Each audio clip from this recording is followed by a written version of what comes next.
Sobat Cendekia, selamat datang kembali di program podcast Let Me Tell You yang merupakan program podcast resmi milik Universitas Panji Sakti Singaraja.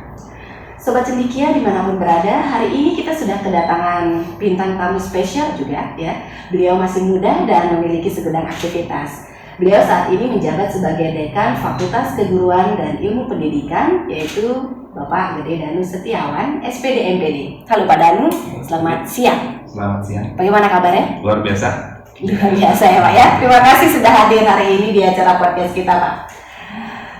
Bapak, untuk tugas pertama yang Bapak harus jawab ini adalah sekilas tentang profil dari Fakultas Keguruan dan Ilmu Pendidikan. Silakan Pak. Oke, terima kasih Bu Yati. Halo sahabat Cendekia dimanapun berada, senang sekali hari ini bertemu dengan Bu Yati di podcast Panji Sakti. Sedikit terkait dengan Fakultas Keguruan dan Ilmu Pendidikan atau singkatannya FKIP.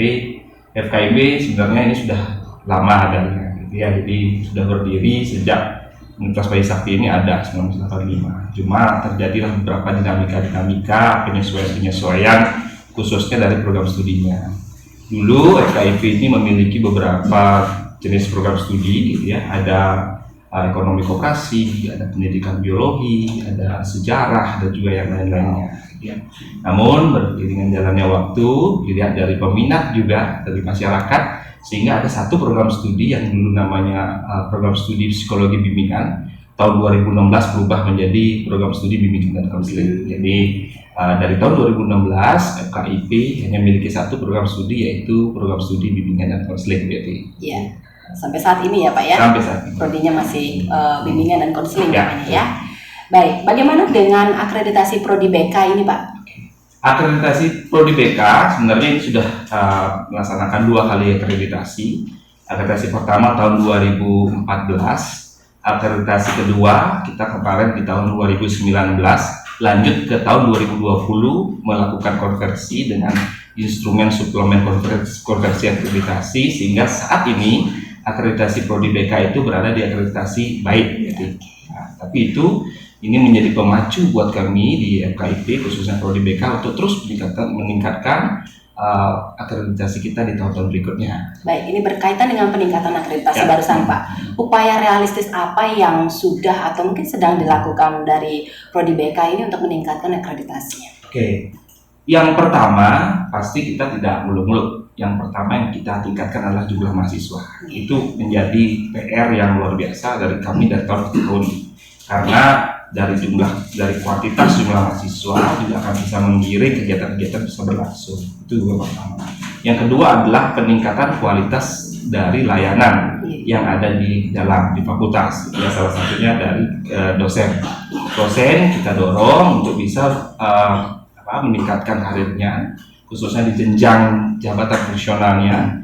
Yang dulu dari asisten ahli menjadi lektor, kita juga sudah punya 2 lektor kepala dan 1 doktor, gitu ya. Itu yang kita pacu terus, gitu ya. Dan kegiatan-kegiatan lainnya seperti sosialisasi dan juga kegiatan-kegiatan di luar kampus, gitu ya, yang seperti memberikan pelayanan pada sekolah-sekolah terus kita lakukan, gitu ya, dari sampai hari ini. Oke.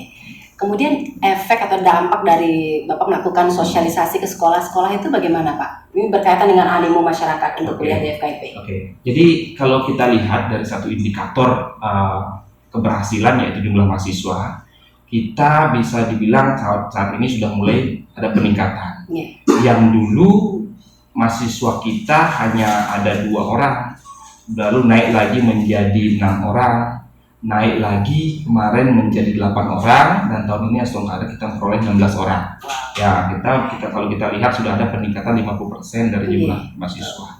Itu pun tidak jauh dari apa yang tadi saya sampaikan strateginya. Selain promosi yang biasanya kita lakukan ke sekolah-sekolah, tahun ini dan tahun kemarin kita memberikan program kepada sekolah-sekolah. Jadi di Prodi BK itu memiliki beberapa program-program yang sifatnya kebekaan, seperti instrumen tes, instrumen non-tes yang kita berikan kepada sekolah-sekolah, gitu ya. Kita buat stand gitu misalnya di sekolah-sekolah di saat sekolah-sekolah ada ulang tahun, di saat sekolah-sekolah ada setengah semester, jeda semester, kita buka stand. Lalu kita memberikan layanan ke sana, ada layanan konselingnya, layanan tes, layanan karir, gitu ya.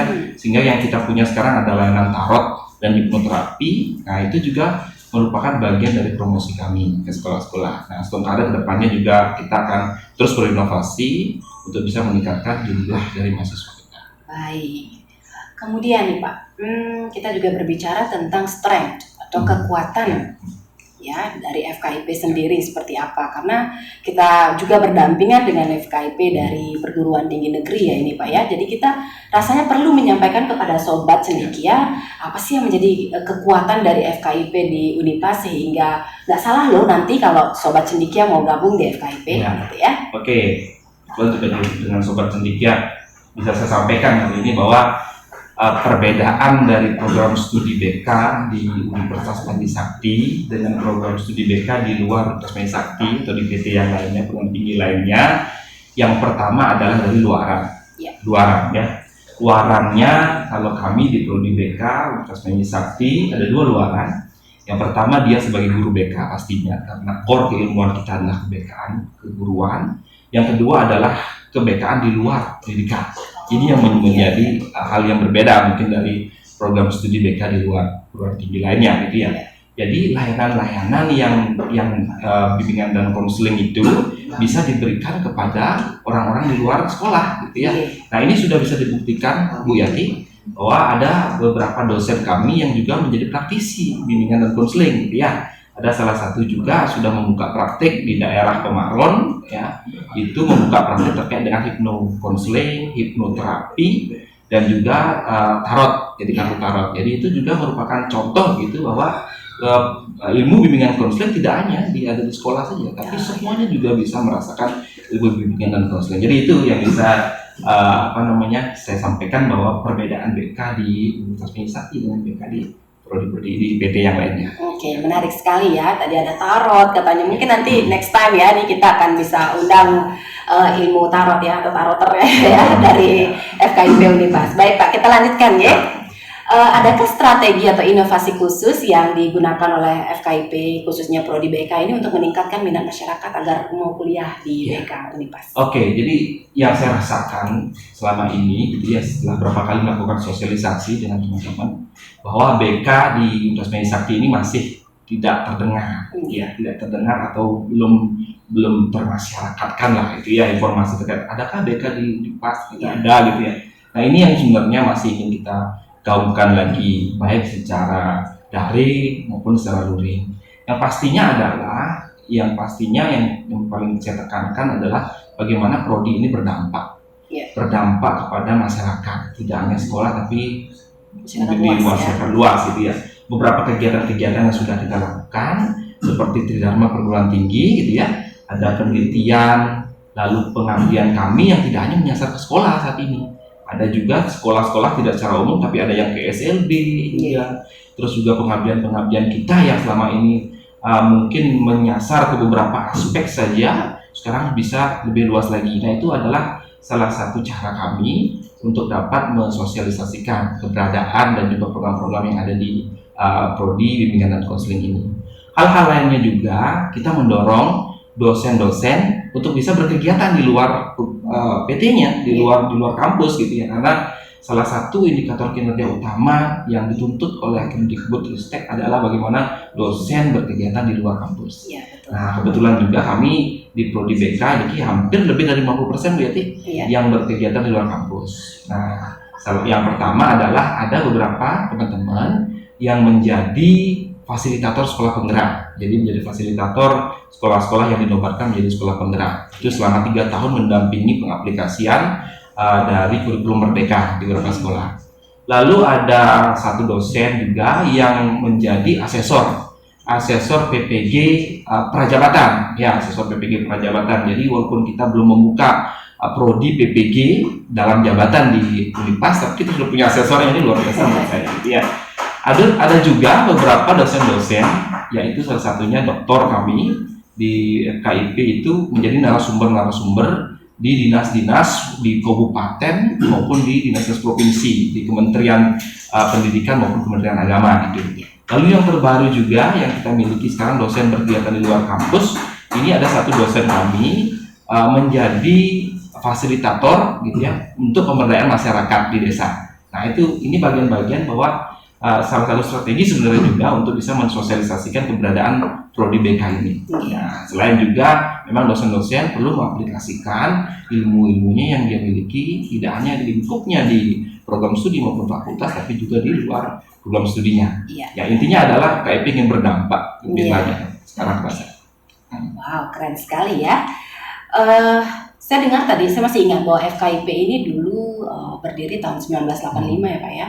Apa sih yang menjadi tantangan yang sangat krusial atau mungkin signifikan yang dirasakan oleh Fakultas Keguruan dan Ilmu Pendidikan ini? Oke. Kalau berbicara terkait itu mungkin subjektif ya. Ini pandangan saya selaku orang FKIP juga. Yang pertama pastinya adalah jumlah mahasiswa yang menjadi tantangan. Ya itu menjadi tantangan terberat kalau menurut saya. Jadi jumlah mahasiswa sangat mempengaruhi dari kegiatan-kegiatan yang kita lakukan. Itu sebenarnya di sini. Nah, tapi kita tidak putus asa sebenarnya, tapi kita tetap optimis saja. Saya yakin dengan apa yang kita lempar gitu pun kita dapatkan begitu, apa yang kita tanam gitu juga kita akan petik. Sehingga kita ingin bagaimana keilmuan bimbingan dan konseling ini, KIP ini bisa melakukan sosialisasi, bisa berdampak kepada orang banyak sehingga kita bisa mendapat mahasiswa lebih banyak lagi. Itu harapan saya gitu ya. Nah, itu tantangan sebenarnya terberat. Yang kedua pastinya kompetitor.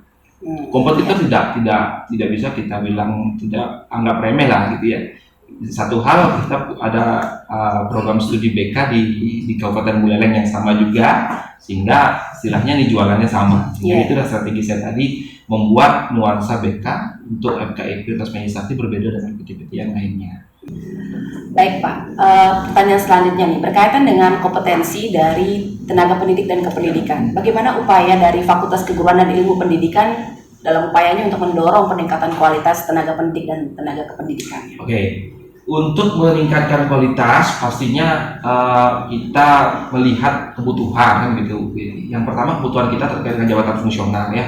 Jabatan fungsional di Fakultas Keguruan dan Pendidikan ini punya 2 lektor kepala, di mana 1 lektor kepala akan pensiun di tahun depan gitu ya. Kita punya 2 lektor dan kita punya 2 asisten ahli dan ada 2 lagi yang masih menjadi tenaga pengajar karena dosen baru. Nah, strateginya adalah yang pertama mendorong lektor-lektor untuk bisa naik ke lektor kepala tanpa doktor gitu. Karena ada program percepatan dari LLDT atau dari Kemdikbud bagaimana mendorong dosen-dosen lektor menjadi lektor kepala tanpa doktor dengan menggunakan jurnal-jurnal internasional. Nah, ini kebetulan juga sudah ada dosen kita gitu ya, itu juga sudah rasakan ada sudah lolos di jurnal internasional. Ini ya kita akan kawal terus sehingga 1 lektor kepala yang akan pensiun bisa cepat tergantikan. Lalu asisten ahli juga begitu, asisten ahli bisa percepat untuk bisa ke lektor gitu ya, dengan dukungan-dukungan dari tim-tim TI dari Universitas Sakti yang mendorong untuk percepatan ini. Lalu untuk tenaga pengajar juga seperti itu, karena tenaga pengajar pasti berbenturan dengan waktu pengabdiannya karena harus 2 tahun dulu gitu ya. Nah, itu yang pertama. Yang kedua adalah berkaitan dengan doktoral. Kita baru punya 1 doktor gitu ya. Kita baru punya 1 doktor, ke depannya kita akan dorong dosen-dosen untuk bisa kuliah strata 3. Niki juga kita kemarin sempat berdiskusi dengan pasca sarjana Universitas Pendidikan Ganesha, bisa bagaimana mereka membuka program studi bimbingan dan konseling di beberapa tahun lagi gitu ya, sehingga kita bisa masuk gitu ya untuk menjadi mahasiswa di sana S3, sehingga setelah karir 5 tahun ke depan Niki akan ada progres lah menurut saya, ada doktor, ada lektor kepala yang baru gitu, sehingga mempercepat beberapa komponen-komponen yang hilang gitu karena tergerus dari Kumna Bakti dan juga. Iya, semoga terrealisasi ya Pak ya. Baik, sekarang kita ke mahasiswa Pak. Jadi upaya apa saja yang sudah dilakukan oleh fakultas FKIP ya atau prodi BK untuk mendorong mahasiswa di prodi atau fakultas agar dapat lebih berprestasi baik dari segi akademis maupun non-akademisnya. Terima kasih Bu Yati. Jadi untuk mahasiswa, sebenarnya di FKIP itu kita membuka diri, fakultas membuka diri lebih besar gitu ya, untuk memberikan kesempatan kepada mahasiswa mengembangkan minat dan bakatnya. Salah satu caranya adalah bagaimana memperkuat pembimbing akademik. Nah, ini yang kemarin agak kita lupakan, pembimbing akademik ini sekarang kita memperkuat lagi pembimbing akademik gitu ya, walaupun 1 dosen membimbing 2 atau 3 mahasiswa tapi lebih intens, lebih maksimal. Itu kita maksimalkan, sehingga dosen pembimbing akademik mampu untuk mengidentifikasi sebenarnya mahasiswanya itu bakat minatnya di mana. Ya, karena kita tahu, kita paham bahwa ada namanya segitiga piramida Maslow kan gitu ya. Tingkat tertingginya adalah aktualisasi diri. Walaupun dia berprestasi, dia pintar, tapi tidak pernah diaktualisasi, juga dia tidak bisa menjadi manusia dalam hidup sepenuhnya kan gitu ya. Sehingga itu kita akan dorong pembimbing akademik.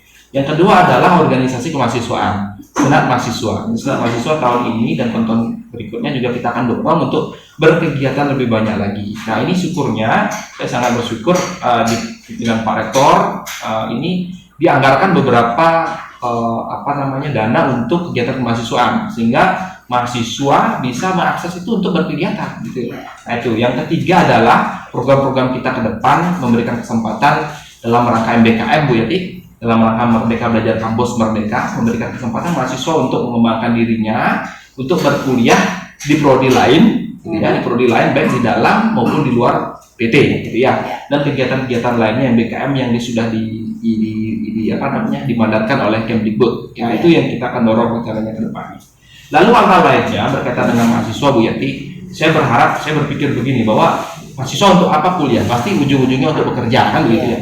Lalu bagaimana caranya agar mahasiswa saat bekerja ini bisa lolos gitu ya, bisa dia diterima gitu ya. Dia harus memiliki skill yang berbeda dari orang lainnya, atau dia punya skill tambahan dari orang-orang yang lainnya kan gitu ya, sehingga dia bisa menjadi pembeda dari orang-orang lainnya atau tamatan-tamatan lainnya. Ini kita sedang garap Bu Yati, kita sedang melakukan penjajakan MOU dengan beberapa LPK, lembaga kursus gitu ya, lembaga kursus yang bersertifikasi BNSP gitu ya, untuk mengikutkan mahasiswa kita nanti di semester 6, semester 7 untuk ikut beberapa kegiatan-kegiatan seperti keterampilan khusus. Seperti yang pertama ada tarot, yang kedua ada hipnoterapi, yang ketiga ada bagaimana cara membaca garis tangan atau membaca tangan yang namanya grafologi. Ada juga kita sekarang merancang bagaimana LPK ini terkait dengan human resource, jadi pengembangan manusia gitu ya.